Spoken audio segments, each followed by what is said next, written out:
everybody. We appreciate it. I love you too. I love you too. And we wanted to make this stop. We came a little bit out of our way, and I said we're going to come here. We're going to talk about that horrible scene that we witnessed not so long ago, where there was a lack of law and order and people that have no clue what's happening, right? But I've traveled to Minnesota to meet with small business owners who were victims of the violence, mayhem, destruction on the streets of Minneapolis. And for these brave patriots, right over here, these are a couple of groups of the Maine, and we have a lot of them back there. We're going to see them the next time. They're all lined up. But we appreciate you being here very much, and you're going to say a few words. And really, I say words of strength and words of encouragement, because what they've been through is incredible. But for these brave patriots, all they wanted was to live the American dream. That's all they wanted, to start a business and a family, to give back to the community that they call home and that they love. The fact is, they love our country, and our country loves them, and we want to show them about that. And that's why I came, and that's why I stopped, and that's why we're here to see all of you, but to be represented really by these incredible people. So thank you for all you've gone through. Thank you very much. Well, the city's liberal mayor refused to defend its citizens, which was incredible. Their lives were destroyed while the leadership of the Democrat Party cheered. Their dreams were burned to the ground. We all witnessed it. We all saw it very vividly on television or wherever. This is the difference between us and Joe Biden, Mayor Jacob Fry, and Governor Tim Walz. Weakness is also the currency of your liberal Senator Tina Smith. And you know, she's now running against a great gentleman. So Jason, get out there and vote for him. Get out and vote for Jason. You know that he's going to win. You see, the polls are about even. And that's a big step. He's a great candidate. He's going to do a fantastic job. Get out and make sure he wins. If we can't win now, nobody can win, because what you went through so stupidly that they allowed that to happen. And this is a Bikers for Trump. Thank you. I saw you do that. I saw. He just turned around to show Bikers for Trump. They're all over the place. Thank you. Thank you, fellas. Appreciate it. My message to Minnesota is clear. I'm here to help you. We will bring back law and order to your community. We will bring it back, and we'll bring it back immediately. And you know, the words law and order are words that Democrats don't like to use. They don't think they're politically good. There's nothing wrong with law and order. There's law and order, and you shouldn't be ashamed of it. They're ashamed to use those words. It's incredible. As president, my goal to restore safety to our streets and to help these innocent Americans rebuild their lives, and rebuild their lives very quickly. That's what I'm here for. By contrast, the Democrats are promising to elevate their left-wing war on cops and to bring it up to the White House in the form of Sleepy Joe Biden. I don't think that's going to work. You know, I noticed at their conventions, and these are all taped speeches. Michelle Obama, her speech is taped. Why don't they tell me that? I'll tape my speech. Next week I'll tape it. It's a lot easier. I'll make sure it's perfecto. Every word will be perfect. If I don't do it, I'll give it 5 or 6 goes. I'll say, pick the best one. What is this? They're taping their speeches. I just learned that her speech is taped and that most of them are taped. I don't know. We'll have to speak to Republican leadership and say, let's tape those speeches. You want to go to a snooze? You know, when you hear a speech is taped, it's like there's nothing very exciting about it, right? So I just heard that coming in. I expected to see, you know, and Fox will broadcast them more than they broadcast us. You know that. We've seen the blueprint here in Minneapolis. The city recently voted to abolish the police department. They actually did. They actually went to that extent. These people, fools. And to take away your Second Amendment, they will be taking away your Second Amendment if they win, if Biden wins, as sure as you're standing. And he'll have nothing to do with it. He'll say, what is the Second Amendment? Would you explain that to me? That means they're going to take away your guns. And as sure as you're standing here today, if they win, and that's what's going to happen. Remember this, I am the only thing standing in the way of your Second Amendment. It's going to be either taken away or obliterated. And by the way, many other things, like we lower taxes and like we lower regulations and like we built a strong military. We take care of our vets. We have veterans' choice, veterans' accountability, and all things that nobody thought were going to be happening. After the riots in Minneapolis, Kamala Harris, you know her? She's the one who finished so badly that she was embarrassed. She ran out of town. And then they said, we're going to choose you for vice president. I mean, she finished so badly. She started off strong, day one. After that, everyone really understood her, understood what she represents and who she represents. And she went down like a rock in water. And she left town before the first vote was taken, right? Didn't she leave and quit? And also, there was nobody that was meaner and said horrible things about Vice President Biden and Kamala, even worse than Pocahontas, right? She was nastier and meaner and more vicious than Pocahontas. So now you have Kamala, who's very strong anti-fracking. In other words, your energy bills are going to go through the roof. They're going to love her in Texas. They're going to love her in Ohio and Pennsylvania. We're against fracking. Well, that's the end of those. I said before, George Washington could be running for office. If he's anti-fracking, anti-guns, and anti-religion, he's going to have a hard time. He's going to have a hard time in your state, too, because you feel the same way we do. But Kamala Harris encouraged Americans to donate to the so-called Minnesota Freedom Fund. You know what that is? Which bailed out the rioters, looters, assaulters, and anarchists from jail. And Biden's staff did the same thing. They donated a lot of their money to get them out of jail so that everyone was right back on the streets. Think of that. This is what is running for office. This is what we're competing against. And the primary competitor, Joe, he's in his basement. He just doesn't come out. They don't ask him questions. I said, I wish somebody, they asked him a couple about 2 months ago. It was like, hey, hi, are you enjoying your run? Yes. Oh, okay, good. That was the question. Are you enjoying it? They don't ask me those questions. I have people, they have fire coming out of their eyes. But their sympathies lie with lawbreakers and with criminals. My heart is with law-abiding, hard-working Americans like these people. And my heart's also with the great men and women of law enforcement who are treated very badly. KB Bell is a firefighter with Brooklyn Center Fire Department and a brave guy, and his people just love him. With his wife, Twana, they have 4 children. He devoted his life savings to building a sports bar and fought so hard to get it built. He was so proud of it. It was up. It was successful. He was so proud. On May 27th, that dream was viciously demolished by rioters and vandals. KB and Twana, please come up and say a few words, please.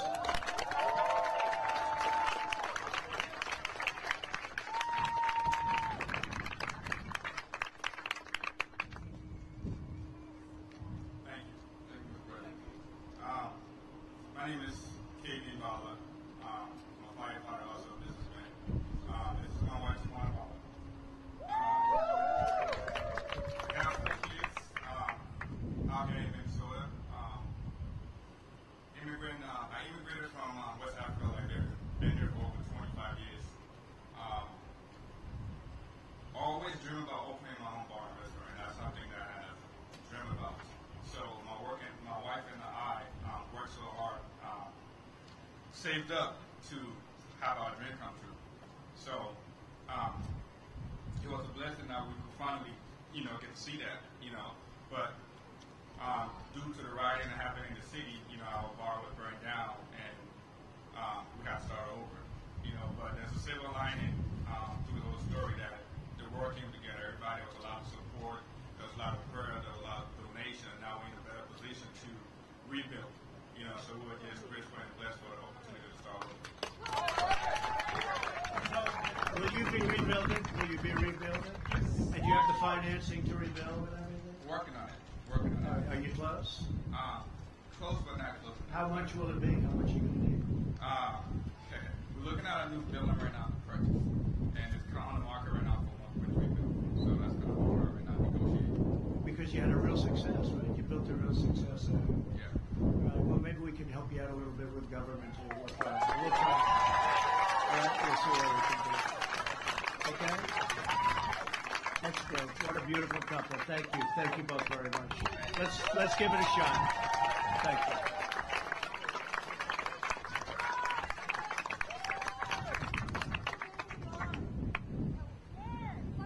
AKB, he wants to know the name of the bar. Go ahead. Because the bikers over there, they'll be there, like, even if it's, KB, even if it's burned down, they'll be there tonight, right?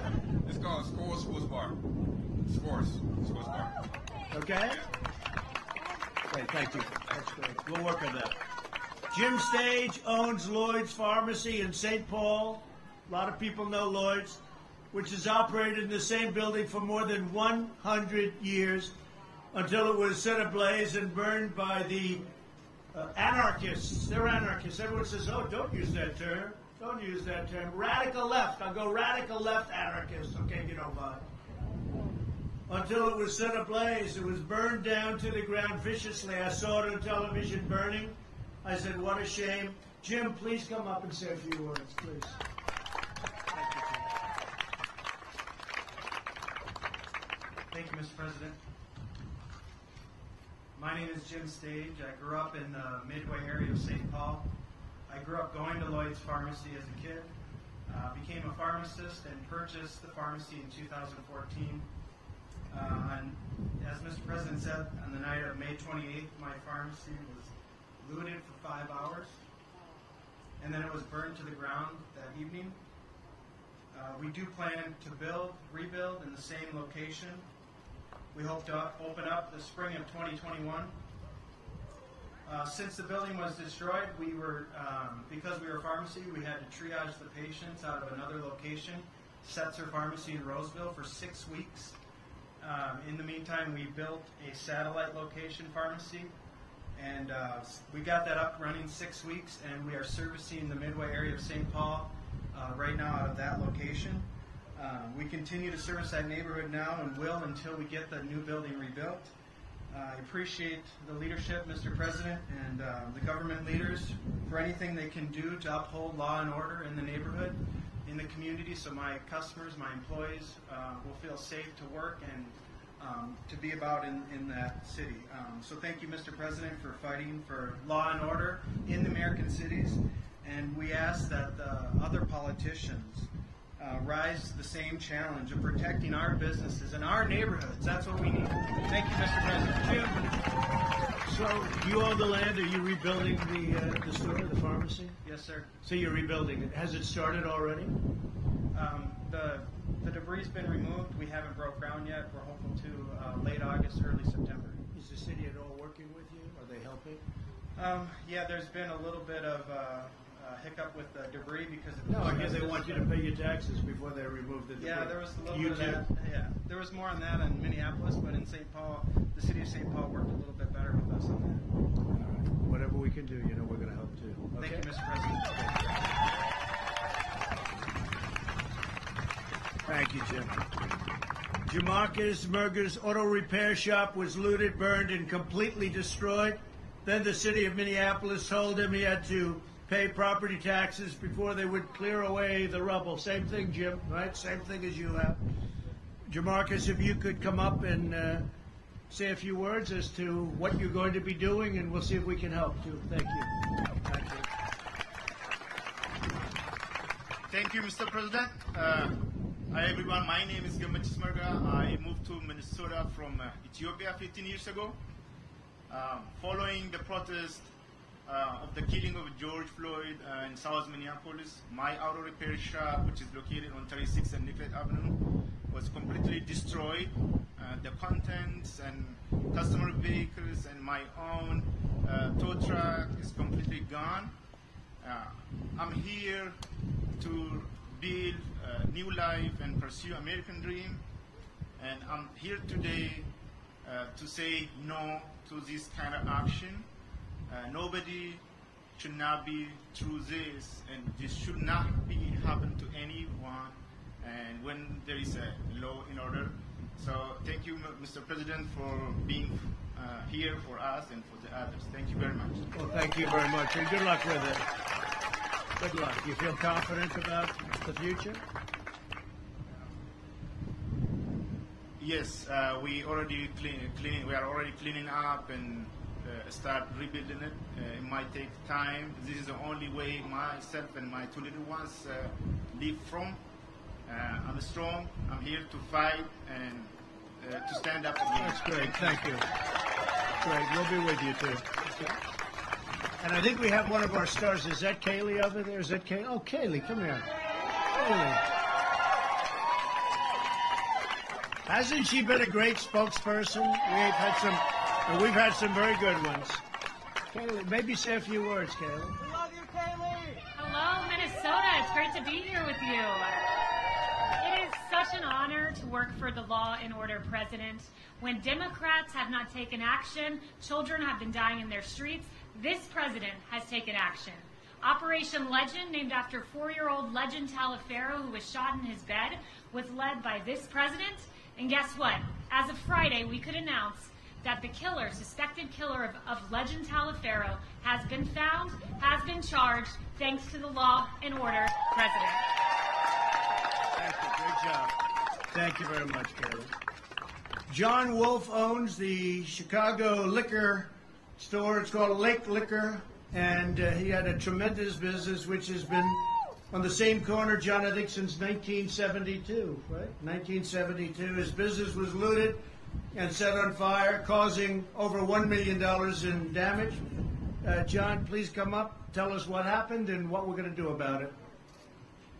Thank you, John. Please.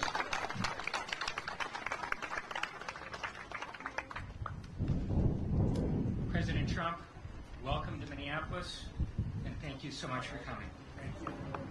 My name is John Wolf, and I'm the owner of Chicago Lake Liquors.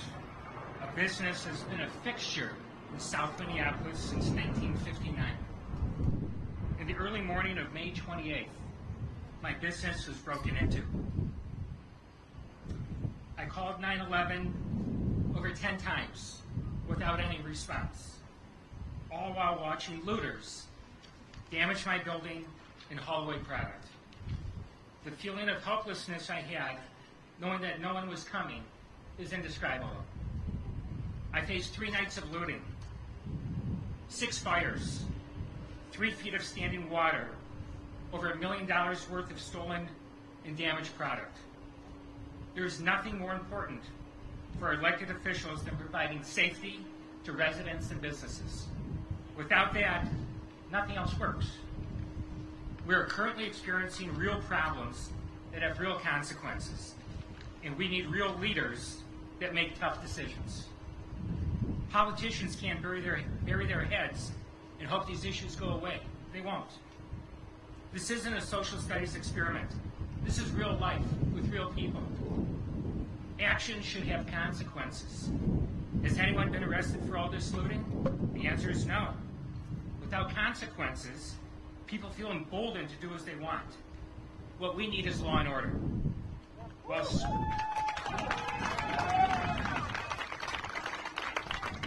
city leaders discuss reimagining the police department, Minneapolis still needs law enforcement. Here's the deal. I pay a lot of taxes. In return, there's an understanding. The city protects me. I held up to my end. The city of Minneapolis did it. Minneapolis businesses need a partner in government to provide law and order. And I didn't see anyone locally stepping up to the plate. I believe in this South Minneapolis community and want to rebuild. But I need help. And I know, Mr. President, you can be that partner of mine. Again, thanks, and I so appreciate you coming. Thank you very much. Would you like to say something? Go ahead, please. My name is Kathy Wolf. I'm John's wife. Thank you, Mr. President, for coming today. As a wife of a businessman, you endure the long hours, sacrifice family time and holidays, ride the waves of up and downs of employee and financial fluctuations, but never do you think you'd have to deal with complete destruction and looting of your business. The first night of the riots, I watched with tears in my eyes my husband watch his business, his hard work, his pride and joy, be destroyed in our kitchen via the cameras in and around the store. At that moment, I understood the term weak in the knees, and it continued for 3 more days. We need law and order. We need leaders who want law and order. We need our police. And again, I want to thank you, Mr. President, for being here. You work tirelessly for America. I pray for you, applaud you, and I cheer for you every single day. I appreciate it. Thank you. So, Kathy, let me ask you, when you say long hours, he would be there long when the business was operating. He'd get home very late, leave very early. It was all work, right? Holidays, too.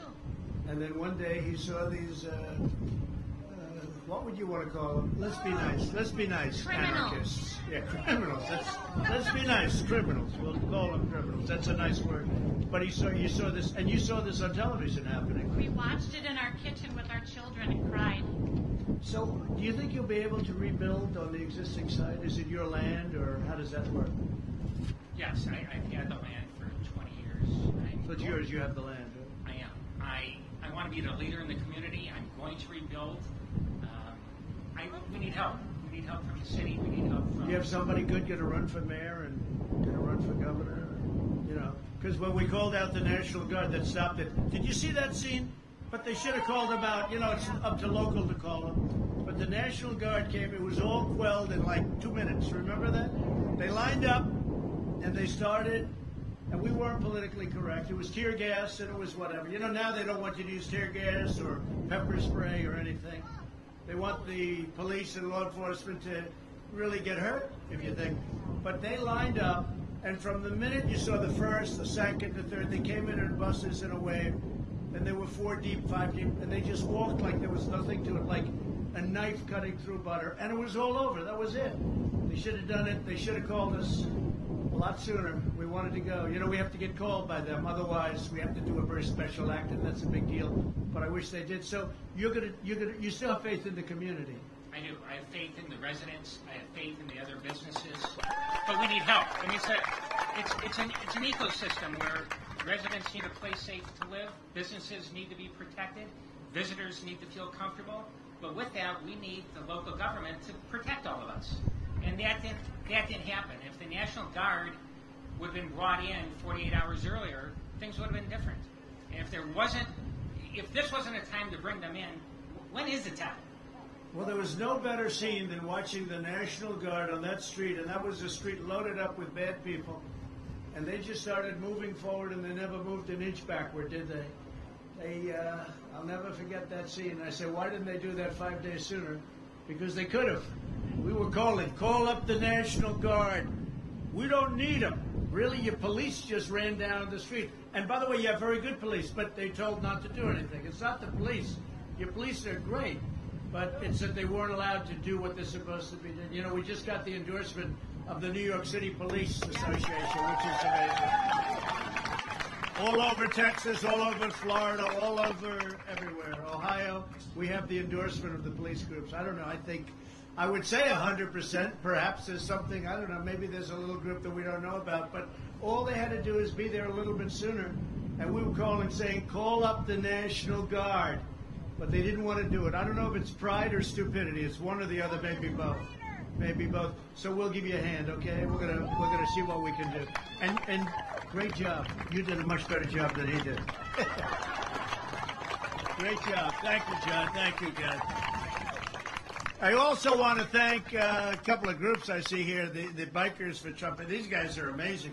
They ride those big bikes, and they're on the highways all over the country. They have helicopter shots of you guys riding along, thousands and thousands of them down the highway.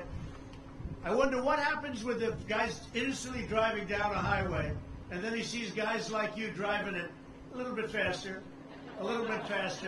and he's looking, and they don't stop. They just keep coming by the hundreds. So I want to thank Bikers for Trump. You guys are fantastic. Yeah, you guys are fantastic.